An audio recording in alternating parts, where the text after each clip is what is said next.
వరద నీరు, ఆగని కన్నీరు, పట్టెడన్నం లేక, గుక్కెడు మంచినీళ్లు లేక బ్రతుకుక నరకంగా క్షణమొక యుగంగా సాగిస్తున్న బ్రతుకు పోరాటం. బుడమేరు వరదకు కుదేలైంది బెజవాడ. ఓవైపు ఆకలి కేకలు, మరోవైపు రక్షించమని ఆర్తనాదాలు. ముమ్మరంగా సాగుతున్న సహాయక చర్యలు. వీటన్నింటి వెనుక బుడమేరు వరదకు కారణాలు అన్వేషణ. ఆ తప్పెవరిది అనే $1 మిలియన్ క్వశ్చన్.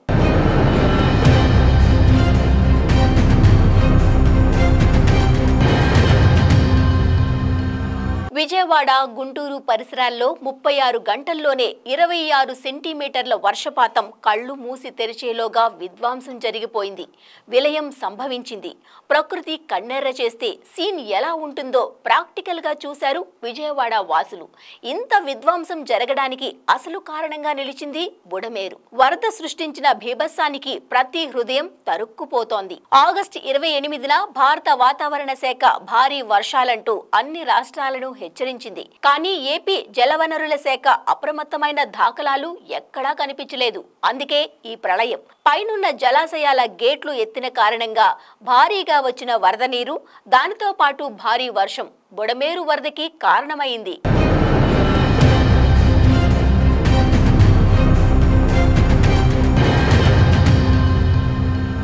బుడమేరు ఇది ఎక్కడ పుట్టింది? ఎక్కడి నుంచి ఎక్కడికి ప్రవహిస్తోంది?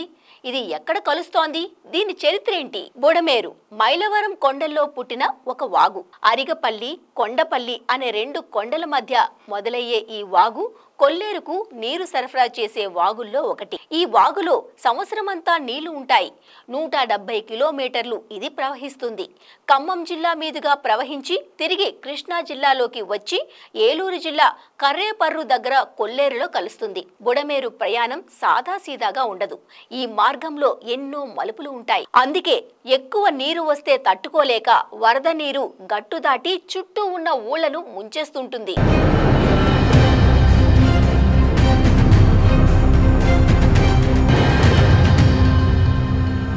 బుడమేరు వరద ఇప్పుడే వచ్చిందా? చరిత్రలో ఈ ఏరు సృష్టించిన వరద బీభత్సాలు ఎన్ని ఉన్నాయి?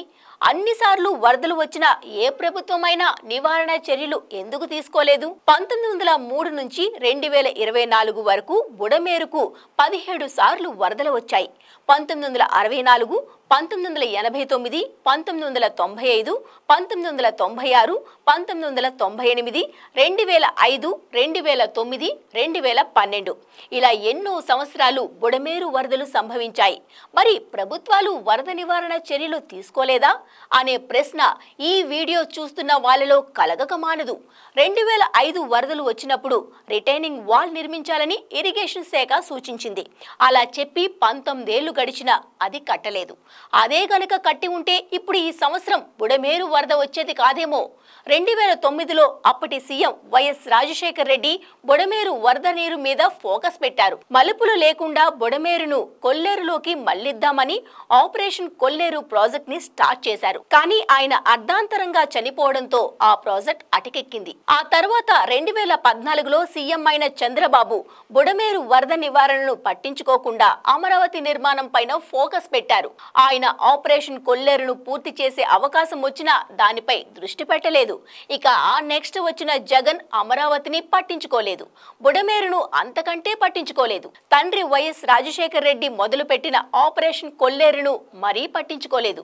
కనీసం ఆ బాధ్యత కూడా తీసుకోలేదు. ఇప్పుడు మళ్లీ పదవిలోకి వచ్చిన చంద్రబాబు మిగతా పనుల బిజీలో పడి బుడమేరును పట్టించుకోలేదు. ఈలోగా బుడమేరు వరదకు బెజవాడ బెంబేలెత్తిపోయింది. బుడమేరు వరద పాపం చంద్రబాబుదా జగన్దా అంటే ఈ పాపం ఇద్దరిది అనే చెప్పాలి.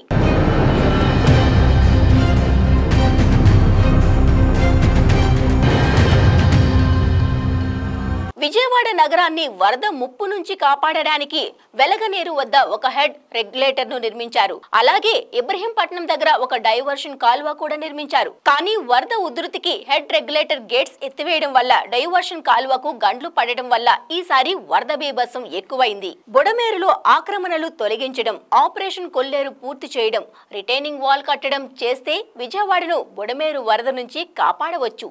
హైడ్రా లాంటి వ్యవస్థను రూపొందించి బుడమేరు ఆక్రమణ ఆక్రమణలు తొలగించాలని డిమాండ్స్ కూడా వినిపిస్తున్నాయి.